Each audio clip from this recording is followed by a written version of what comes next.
मैं बता दूं स्टूडेंट के प्रश्न नंबर यहाँ पे 5, 6, 7 क्या है। बोर्ड एग्जाम अगर देने वाले होंगे तो इस प्रश्न को ध्यान से समझिएगा, क्योंकि ये प्रश्न क्या होता है 100% बोर्ड एग्जामों में आते हैं। स्टूडेंट आप सभी का एक नए और बेहतरीन वीडियो में क्या है वेलकम है, स्वागत है। और आज वीडियो है आपके लिए काफी इंपॉर्टेंट होने वाला है। इंपॉर्टेंट इसलिए होने वाला है क्योंकि इस वीडियो में क्या करूंगा, बालाजी प्रकाशन का आपका बुक है उसका मैं कराऊंगा। जो आपका चैप्टर नंबर 14 प्रायिकता है उसको मैं कराऊंगा। और इस चैप्टर का मैं एक्सरसाइज 14.1 को कराऊंगा। ये जो एक्सरसाइज है काफी इंपॉर्टेंट है और यहाँ पे 1-2 क्वेश्चन नहीं कराऊंगा। इस एक्सरसाइज का मैं क्वेश्चन नंबर 1 से लेकर 10 तक के क्वेश्चन कराऊंगा, यानी कुल मिलाजुला के 10 प्रश्नों को कराऊंगा।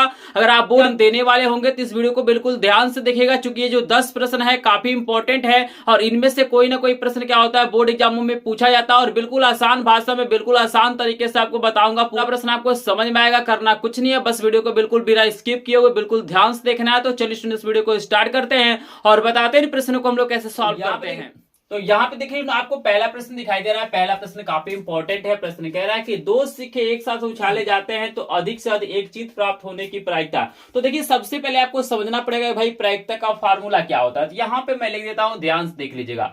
यहाँ पे आपको लिखना है प्रायिकता बराबर, फार्मूला आपको याद रखना है आने की संभावना। आपको लिखना है आने की, या आप लिख सकते हैं संभावना। ये आपको फार्मूला याद रखना है। आने की संभावना बटा आपका होता है कुल संभावना। क्या होता है? कुल संभावना। तो ये फार्मूला आपको याद रखना। इसी को अलग अलग किताबों में अलग अलग तरीके से लिखता है, तो ये आपका फार्मूला होता है। तो यहाँ पे देखिए आपको चित पूछ रहा है, चित आने की प्रायिकता आपसे पूछ रहा है। तो यहाँ पे देखिएगा हेड को हम लोग चित कहते हैं, HEAD, हेड को हम लोग क्या कहते हैं? चित कहते हैं। आपको याद रखना है। और यहाँ पे जो टेल होता है ना, टेल जो होता है इसको हम लोग क्या कहते हैं? पट कहते हैं। आपको याद रखना है। इसमें काफी लोग कंफ्यूज हो जाते हैं, भाई चित कौन है, पट कौन है। तो हेड आपको स्क्रीन पे दिखाई दे रहा है, ये हेड है यानी चित है। और यहाँ पे आपको स्क्रीन पे पट भी दिखाई दे रहा है। देखने में क्या होता है? चित और पट होता है। तो आप लोगों ने देख लिया। अब देखिएगा यहाँ पे हमें क्या करना है, सबसे पहले कुल संभावना निकालना है। तो कुल संभावना निकालने के लिए ध्यान से आपको देखना है कि यहाँ पे 2 सिक्के हैं। तो यहाँ पे आपको ध्यान देना है कि जब 2 सिक्के हैं तो यहाँ पे आप ध्यान दीजिएगा, या तो पहले पे हेड आ सकता है, दूसरे पे टेल आ सकता है। ये हमारा एक संभावना बन सकता है। एक और संभावना बन सकता है कि भैया एक पे टेल आ जाए, एक पे हेड आ जाए। ठीक है ना, ये दूसरा संभावना बन जाएगा। तीसरा संभावना क्या होगा? ऐसा भी हो सकता है कि दोनों पे क्या हो जाए? हेड आ जाए, ऐसा भी हो सकता है। चौथा संभावना क्या हो सकता है? दोनों पे क्या हो सकता है? टेल आ सकता है। तो ये कुल संभावना है। कुल संभावना निकालने का फार्मूला होता है 2 पे पावर n। ये कुल संभावना निकालने के लिए क्या होता है? फार्मूला होता है। आपको याद रखना है। ठीक है ना। यहाँ पे देखिएगा तो कुल जो संभावना है 4 है। कितना संभावना है? 1, 2, 3, 4। कुल संभावना कितना है? 4 है। अब हमें देखना है भाई आने की संभावना कितनी होगी। तो आने की संभावना देखिएगा, ध्यान से आपको देखना है। हमें क्या करना है? एक चित लाना है। मतलब हमें क्या लाना है? चित लाना है, यानी हेड लाना है। तो देखिएगा हेड किस में है। तो देखिए इसमें आपका हेड है, कम से कम एक हेड है, इसमें भी हेड है, इसमें भी हेड है, लेकिन इसमें हेड क्या है? नहीं है। तो ध्यान से देखिएगा कुल संभावना हमारा 4 है, लेकिन आने की संभावना कितना है? 3 ही है। क्योंकि चारों में से, चूंकि यहाँ पे क्या है? 3 ही में हमारा हेड है। हमसे पूछ रहा है कम से कम एक हेड होना चाहिए। आने की संभावना 3 हो जाएगा और कुल संभावना कितना हो जाएगा? 4 हो जाएगा। आप चाहे तो इसको लिख भी सकते हैं, लेकिन डायरेक्ट मैं यहाँ पे लिखूंगा प्रायिकता। यहाँ पे मैं लिखूंगा प्रायिकता बराबर, यहाँ पे आपको फार्मूला लिख लेना है। और आने की संभावना कितनी हो रही है? तो 3 बारी हेड आ सकता है, तो 3 हो जाएगा। और कुल संभावना कितना है? 4 है। तो 3/4 ही आपका क्या हो जाएगा? आंसर हो जाएगा। बस 4 ही क्या हो जाएगा? आपका आंसर हो जाएगा। बिल्कुल आसानी से आप लोग सॉल्व कर सकते हैं। बस आपको ये समझ में आ गया कि भाई आने की संभावना कितना होगा और कुल संभावना कितना होगा, तो किसी भी प्रश्न को आप लोग सॉल्व कर सकते हैं। और जहां तक मुझे पता है कि आपको पहला प्रश्न आसानी से समझ में आ गया होगा। चलिए इसके बाद से हम क्या करते हैं, आपको दूसरा प्रश्न बताते हैं। जो स्क्रीनशॉट लेना चाहते हैं ले सकते हैं। आपके सामने प्रश्न नंबर 2 भी दिखाई दे रहा है। यहाँ पे कह रहा है कि मान लीजिए हम एक पासे को एक बार फेंकते हैं। हमारे पास क्या एक पासा है। ठीक है, स्क्रीन पे आपको पासा दिखाई दे रहा है, स्क्रीन पे आपको पासा दिखाई दे रहा होगा। आप लोगों ने लूडो वगैरह खेला होगा, तो वही क्या होता है? हमारा पासा होता है, जो डिश होता है उसी को हम लोग क्या बोलते हैं? पासा बोलते हैं। तो कह रहा है उसे एक बार फेंकना है। तो यहाँ पे 2 कंडीशन हमको दिया गया है। पहला कह रहा है कि 4 से बड़ी संख्या आने की प्रायिकता हमें बताना है, और दूसरा कह रहा है 4 से छोटी या उसके बराबर संख्या प्राप्त होने की संभावना बताना है। तो देखिए सबसे पहले हम कुल संभावना को निकाल लेते हैं। भाई आप सभी जानते हैं कि पासे पे क्या होता है? 1 से लेके 6 तक के नंबर होते हैं, यानी यहाँ पे क्या होता है? 1 होता है, 2 होता है, 3 होता है, 4 होता है, 5 होता है, 6 होता है, यानी 6 तक के नंबर लिखे होते हैं। तो कुल संभावना यहाँ पे 6 है, लेकिन यहाँ पे देखिएगा पहला कंडीशन को हम लिख लेते हैं, यहाँ पे लिखते हैं प्रायिकता, यहाँ पे लिख लेते हैं प्रायिकता बराबर। तो फार्मूला होता है आने की संभावना बटा क्या होता है, कुल संभावना। तो कुल संभावना तो भाई हमारा 6 हो जाएगा, चूंकि आप लोग देख सकते हैं। अब सबसे बड़ा चीज है कि भाई आने की संभावना हमें निकालना है, तो आने की संभावना क्या होगा, तो कह रहे हैं 4 से बड़ी संख्या प्राप्त होने की प्रायिकता हमें निकालना है। तो देखिए 4 से बड़ी कैठ संख्या हो रहा है भाई, 4 से बड़ी हमारा 5 है और 6 है, तो कुल कितना संख्या है 4 से बड़ा, तो 2 है ना। तो बस यहाँ पे आपको लिख देना आने की संभावना क्या हो जाएगा, 2, चूंकि हमें 4 से बड़ी संख्या लाना है। इन 6 में क्या होगा, 2 ही ऐसी संख्या है जो क्या है 4 से बड़ी है, तो 2/6 हो जाएगा। इसी को काटना है, 2 एकम 2, 2 तिहाई 6, तो 1/3 आपका आंसर हो जाएगा। इसी प्रकार दूसरा वाला भी आप लिख सकते हैं, कोई दिक्कत नहीं है। बस आपको अगर ये पता चल जाता है कि आने की संभावना कितना होगा और कुल संभावना कितना होगा, तो बिल्कुल आसानी से सॉल्व कर सकते हैं। चलिए दूसरा वाला ध्यान दीजिएगा, कह रहा है 4 से छोटी या उसके बराबर, यानी उसके बराबर का मतलब है 4 को भी लेना है और 4 से छोटी भी संख्या लेना है। तो कुल संभावना तो यहाँ पे 6 हो जाएगा, लेकिन आने की संभावना क्या होगा, तो देखिएगा 4 से छोटी संख्या लेना है या उसके बराबर, तो हमें 4 को भी लेना है और इससे छोटी संख्या भी। तो 1 2 3, ये 4 से छोटी है और इसके बराबर भी लेना है, तो 4 को भी लेंगे, यानी हमारा आने की संभावना क्या हो जाएगा 4, और इसकी को काटिए, 2 दूना 4, 2 तिहाई 6, तो 2/3 आपका क्या हो जाएगा, आंसर हो जाएगा। तो बिल्कुल आसानी से ऐसे प्रश्नों को आप लोग सॉल्व कर सकते हैं। बस 2 ही चीज आपको ज्ञात करना है कि आने की संभावना कितना होगा और कुल संभावना कितना होगा। तो यही इस प्रश्न नंबर 2 का सोल्यूशन है। तो सभी लोग देख लीजिएगा, कहीं भी डाउट होगा तो कमेंट सेक्शन में कमेंट करके पूछिएगा, क्योंकि मैं डेली लाइव क्लासेज भी चलाता हूं। अगर कहीं डाउट होगा तो लाइव क्लासेज में आपको बता दिया जाएगा। तो जल्दी से स्क्रीनशॉट लीजिए, फिर कराते हैं प्रश्न नंबर 3 को। इस वीडियो में 10 प्रश्न कराऊंगा, 10 प्रश्न काफी इंपॉर्टेंट है। फिर आपके सामने प्रश्न नंबर 3 भी आ गया है। भाई एक थैला हमारे पास है, उस थैले में क्या है 3 से लेके 20 तक की संख्याओं के लिखे हुए क्या है कार्ड है, और उन्हें अच्छी तरह से फेंट लिया गया है। थैले से यादृच्छा एक कार्ड निकाला जाता है, तो निकाले गए कार्ड पर सम संख्या आने की क्या प्रायिकता होगी। तो सबसे पहले यहाँ पे देखिएगा टोटल कितना संख्या है, तो आपको लिखा गया है 3 है, 4 है, 5 है, 6 है, 7 है, 8 है, 9 है, 10 है, 11 है, 12, 13, 14, यहाँ पे 15, 16, 17, 18, 19 और यहाँ पे क्या है 20 है। तो नहीं हमारे पास क्या है, जो कार्ड है 3 से लेके 20 तक की क्या की गई है संख्याएं लिखी गई हैं, और यहाँ पे हमें बताना है भाई सम संख्या आने की प्रायिकता क्या होगी। तो यहाँ पे ना हम लिख लेते हैं प्रायिकता बराबर, यहाँ पे हम क्या लिख लेते हैं प्रायिकता बराबर। तो अभी मैंने आपको फार्मूला बताया है कि प्रायिकता बराबर क्या होता है, आने की संभावना बटा कुल संभावना। तो कुल संभावना कितना हो जाएगा, जो आपको कार्ड दिखाई दे रहा है यही क्या हो जाएगा, कुल संभावना हो जाएगा। तो यहाँ देखिएगा आपको 20 तक की संख्या है, तो यहाँ पे देखिए कुल संभावना क्या हो जाएगा, जितनी भी ये संख्याएं आप देख रहे हैं ये सब कार्ड है, ठीक है ना, यही हमारा क्या हो जाएगा कुल संभावना हो जाएगा। तो यहाँ पे 18 क्या हो जाएगा हमारा कुल संभावना हो जाएगा, क्योंकि यहाँ पे 2 संख्याएं छूट गई है, 1 और 2 हमारा छूट गया है, तो यहाँ पे 18 बचेगा। लेकिन आने की संभावना क्या होगा भाई, तो आने की संभावना कैसे निकाला जाता है, तो कंडीशन को देखा जाता है कि कंडीशन क्या कह रहा है। तो कंडीशन कह रहा है भैया हमारा क्या होना चाहिए, यहाँ पे सम संख्या होना चाहिए। तो यहाँ पे देखिए कैट संख्या सम संख्या होगा, देखिएगा आपका 1 2 3 4 5 6 7 8 9, यानी यहाँ पे जो आपके पास 18 कार्ड है, इसमें से क्या है 9 कार्ड ऐसे होंगे जिसपे क्या होगा सम संख्या होगा। तो आपको यहाँ पे लिख लेना है 9/18। बस इतना ही आपको काम करना है। जो स्टूडेंट ये सीख गया कि आने की संभावना कैसे निकाला जाता है, कुल संभावना कैसे निकाला जाता है, तो क्वेश्चन को सॉल्व कर लेगा, आपको इजिली समझ में आ रहा होगा। इसको आपको काट लेना है, तो 9 एकम आपका 9 हो जाएगा, 9 दूना 18, तो 1/2 आपका क्या हो जाएगा आंसर हो जाएगा। और जहां तक मुझे पता है कि आपको ये प्रश्न समझ में भी आ गया होगा, बिल्कुल मैं एक्सप्लेन करके आपको बता रहा हूं, तो बिल्कुल आसानी से आपको समझ में आ रहा होगा। जल्दी से सभी लोग स्क्रीनशॉट ले लीजिएगा, लेकिन यहाँ पे जब भी क्वेश्चन सॉल्व करेगा तो फार्मूला लिख लीजिएगा आने की संभावना बटा कुल संभावना। क्योंकि यहाँ पे फार्मूला मैं नहीं लिख रहा हूँ, डायरेक्ट आपको क्वेश्चन बता दे रहा हूँ, इसके पहले मैंने आपको फार्मूला बताया है। तो जल्दी से स्क्रीनशॉट लीजिए, फिर आपको कराते हैं प्रश्न नंबर 4 का सोल्यूशन। तो देखिए आपके सामने प्रश्न नंबर 4 कह रहा है कि प्रश्न नंबर 4 आपको कह रहा है कि एक बॉक्स है जिसमें क्या हुआ है 6 से लेके 15 तक के क्या की गई हैं संख्याएं अंकित की गई हैं, यानी कार्ड पे क्या किया गया संख्या लिखा गया। जैसे यहाँ पे 3 से 20 तक था ना, तो यहाँ पे क्या है आपका 6 से 15 तक है, तो यहाँ पे संख्याओं को लिख लेते हैं 6 7 8 9 10 11 ये 12 फिर 13 फिर 14 होगा और फिर 15 होगा, क्योंकि 15 तक के हमारे पास संख्याओं का लिखा हुआ क्या है कार्ड है, ठीक है ना। इन्हें अच्छी तरह से फेंटा गया है, बक्से में से एक कार्ड निकाला जाता है, तो आपको बताना है तो निकाले गए कार्ड पर 10 से छोटी संख्या प्राप्त होने की प्रायिकता आपको बताना है। तो बिल्कुल आसानी से इसको कर सकते हैं। यहाँ पे लिख लेते हैं प्रायिकता, यहाँ पे आपको लिखना है प्रायिकता बराबर, तो कुल संभावना कितना हो जाएगा, तो कुल संभावना देखिए कितना हो जाएगा 1 2 3 4 5 6 7 8 9 10, कुल संभावना कितना हो जाएगा 10 हो जाएगा। और आने की संभावना हमको कंडीशन दिया गया है कि भैया 10 से छोटी संख्या होना चाहिए, तो देखिएगा 10 से छोटी कितना संख्या हो रहा है, तो 1 2 3 4 हो रहा है, तो यहाँ पे 4/10 हो जाएगा, इसको काटिए तो 2 दूना आपका 4 2 5 10, तो 2 5 हमारा क्या हो जाएगा इसका करेक्ट ऑप्शन हो जाएगा। तो आई होप आपको ये भी प्रश्न समझ में आ गया होगा। जिनको जिनको प्रश्न समझ में आ गया है प्लीज स्क्रीनशॉट लीजिए। जो लोग वीडियो को अभी तक लाइक नहीं किए हैं प्लीज वीडियो को लाइक करेंगे, क्योंकि आपका लाइक शेयर सब्सक्राइब ही हमारा क्या होता है मोटिवेशन होता है, और हम ऐसे कंटेंट बनाने के लिए क्या होते हैं तत्पर होते हैं।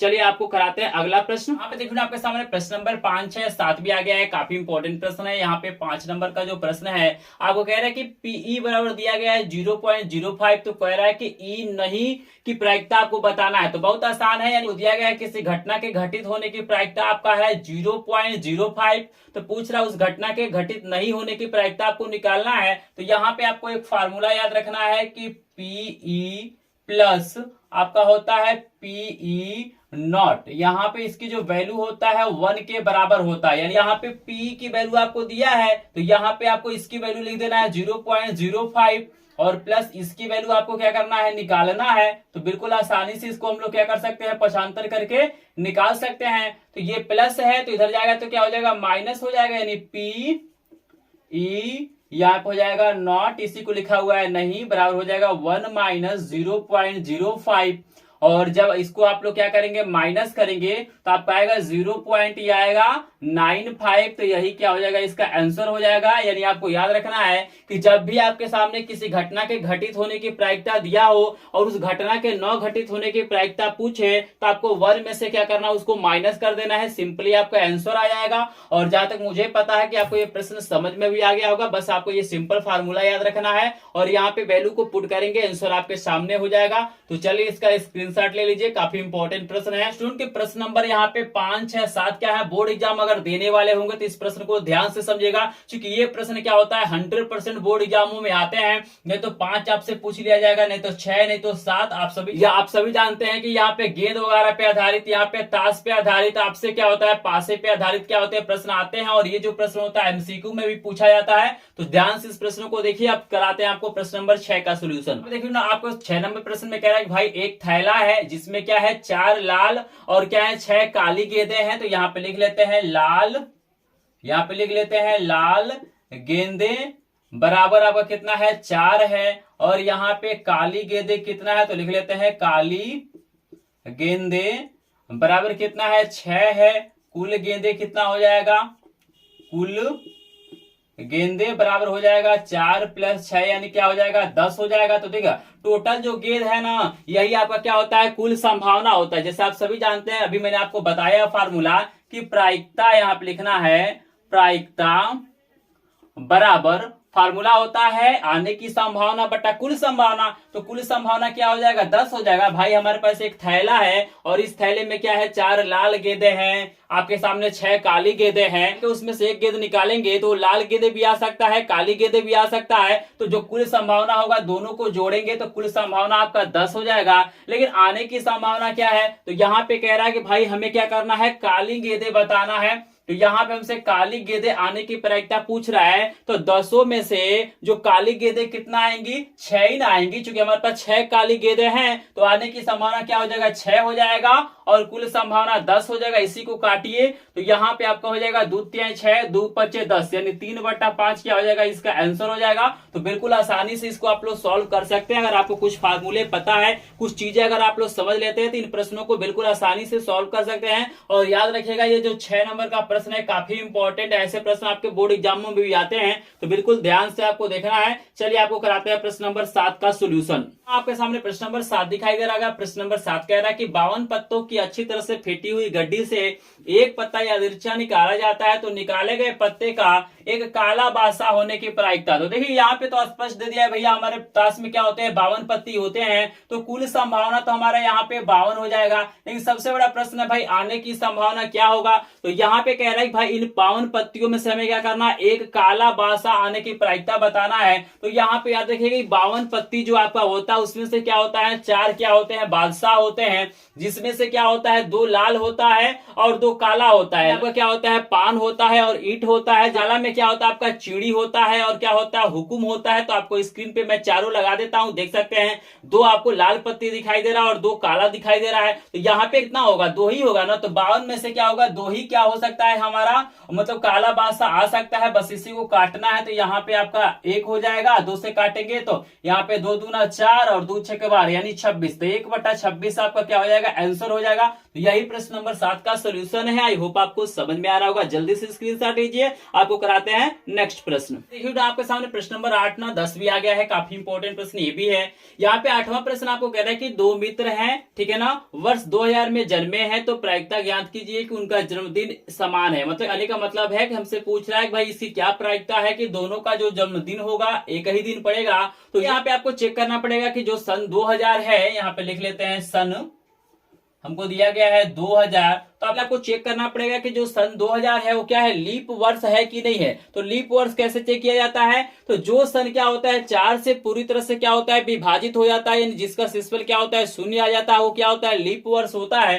तो यहाँ पे हम लोग क्या करते हैं, 4 से भाग करते हैं। तो यहाँ पे देखिएगा जब 4 से भाग करेंगे तो 4 5 हमारा क्या होता है 20 होता है, यानी 500 आ जाएगा। तो यहाँ पे देख रहे हैं 4 से पूरी तरह से कट जा रहा है, यानी ये हमारा क्या है, एक लीप वर्ष है। सन 2000 क्या है हमारा, एक लीप वर्ष है। और सभी जानते हैं कि लीप वर्ष में जो दिनों की संख्या होती है कितनी होती है, 366 दिन। इसमें जो टोटल दिन होंगे इस वर्ष में कितना होंगे, 366 दिन होंगे, ठीक है ना। तो अगर यही क्या होता है लीप वर्ष नहीं होता है तो 365 दिन होता। तो यहाँ पे आपको लिखना है प्रायिकता, यहाँ पे आपको लिखना है प्रायिकता बराबर फार्मूला होता है आने की संभावना बटा कुल संभावना। तो कुल संभावना तो आपका कितना हो जाएगा, 366 दिन हो जाएगा। लेकिन कह रहा है कि दोनों का जो जन्मदिन है एक समान होना चाहिए, यानी एक ही दिन आना चाहिए। तो दोनों का अगर दोनों का जन्मदिन एक ही दिन आएगा तो यहाँ पे क्या हो जाएगा, 1 हो जाएगा। आप सभी को समझ में आ रहा है कि भाई दोनों का जो जन्मदिन होगा क्या होगा, एक ही दिन आएगा। तो 366 में से किसी दिन आ सकता है ना, और दोनों का जो जन्मदिन होगा एक ही दिन आएगा। लीजिए पहले मित्र का क्या आता है 15 फरवरी को जन्मदिन है, तो दूसरे वाले का भी क्या होगा 15 फरवरी को होगा। तो 366 में से किसी एक दिन आ सकता है, तो आने की संभावना 1 हो जाएगा और कुल संभावना आपका 366 हो जाएगा। तो यही क्या हो जाएगा, प्रायिकता हो जाएगा। लेकिन वही अगर आपसे पूछा होता है कि भाई ये हमारा क्या है लीप वर्ष नहीं है, जैसे यहाँ पे देखिए अगला जो प्रश्न है 9 नंबर का प्रश्न, इसी से कुछ मिलता जुलता है, तो इसको भी हम लोग सॉल्व करेंगे। तो यहाँ देगा कि लीप वर्ष नहीं है तो आपको 365 दिन ले लेना है, 1 बटा क्या हो जाएगा 365 हो जाएगा। अगर आप पूछा है कि दोनों का जो जन्मदिन है समान है, तो यहाँ पे आया 1 बटा 366। लेकिन पूछे कि दोनों का जन्मदिन क्या है, समान नहीं है, भिन्न भिन्न है, तो आपको पहले समान निकाल लेना है और उसके बाद से क्या करना, 1 में से माइनस कर देना। अभी मैंने आपको फार्मूला बताया था ना कि अगर किसी घटना के घटित होने की प्रायिकता आपको दिया गया है और घटना के न घटित होने की प्रायिकता पूछे तो 1 में से आपको माइनस कर देना है। तो बिल्कुल इसी कंसेप्ट के द्वारा हम प्रश्न नंबर 9 को सॉल्व करेंगे। तो सबसे पहले प्रश्न नंबर 8 का सभी लोग एक बार स्क्रीनशॉट ले लीजिए। अब आपको कराते हैं प्रश्न नंबर 9 का सोल्यूशन। ये प्रश्न नंबर 9 में बोल रहा है कि प्रायिकता ज्ञात कीजिए, 2 मित्रों के जन्मदिन भिन्न भिन्न है और लीप वर्ष नहीं है। सबसे पहले हम लिख लेते हैं प्रायिकता बराबर, यहाँ पे आपको लिखना है प्रायिकता बराबर। तो आप सभी जानते हैं कि प्रायिकता क्या होता है, आने की संभावना बटा कुल संभावना। तो यहाँ पे देखिए लीप वर्ष नहीं है तो यहाँ पे कितना होगा, 365 दिन होगा। तो यहाँ पे आपको लिख देना है 365 दिन। लेकिन यहाँ पे कह रहा है कि भैया दोनों का जन्मदिन क्या होना चाहिए, भिन्न भिन्न दिन होना चाहिए। तो भाई एक ऐसा दिन होगा 365 में, एक ऐसा दिन होगा जब उन दोनों का जन्मदिन क्या होगा, समान होगा। तो बाकी 364 दिन क्या होगा, अलग अलग होगा। क्योंकि एक ही दिन क्या हो सकता है, समान हो सकता है। बाकी 364 दिन क्या होगा, इन लोगों का अलग अलग होगा। तो यहाँ पे आने की संभावना क्या हो जाएगा 364 और यहाँ पे कुल संभावना 365। आई होप आपको समझ में आ रहा है भैया। एक ही दिन ऐसा होगा कि जब इन दोनों का जो जन्मदिन है एक दिन आ सकता है, लेकिन 364 दिन क्या होगा, अलग अलग होगा। तो यही आपका क्या हो जाएगा, 364/365 आपका आंसर हो जाएगा। सभी लोग देख लीजिएगा, किसी को कोई डाउट होगा तो कमेंट सेक्शन में जरूर पूछेगा। और यहाँ पे प्रश्न नंबर 10 को भी देख लीजिए। कह रहा है कि यदि एक घटना के घटित होने की प्रायिकता P है तो इसके विपरीत घटना के प्रायिकता ज्ञात कीजिए। यानी घटित होने की प्रायिकता आपको P दिया गया है, तो घटना के 9 घटित होने की, विपरीत का मतलब क्या है, कोई घटना घटित हो रहा है तो उसका विपरीत होगा घटना के 9 घटित होने की प्रायिकता आपसे पूछ रहा है। तो सिम पूछ रहा है, यानी घटना के 9 घटित होने की प्रायिकता पूछ रहा है, तो मैंने फार्मूला बताया था कि 1 में से माइनस कर देना है। तो यहाँ पे घटना के घटित होने की प्रायिकता P है, तो यहाँ पे घटना के 9 घटित होने की प्रायिकता क्या हो जाएगा, 1 - P हो जाएगा। तो यही क्या हो जाएगा, आपका आंसर हो जाएगा। और जहां तक मुझे उम्मीद है कि आपको बालाजी प्रकाशन का जो प्रायिकता चैप्टर है उसका प्रश्न नंबर 1 से लेकर 10 तक के सभी प्रश्न आपको आसानी से समझ में आ गए होंगे। अगर समझ में आ गए होंगे तो प्लीज एक बार वीडियो को लाइक करिएगा, चैनल पे नए होंगे चैनल को सब्सक्राइब करिएगा।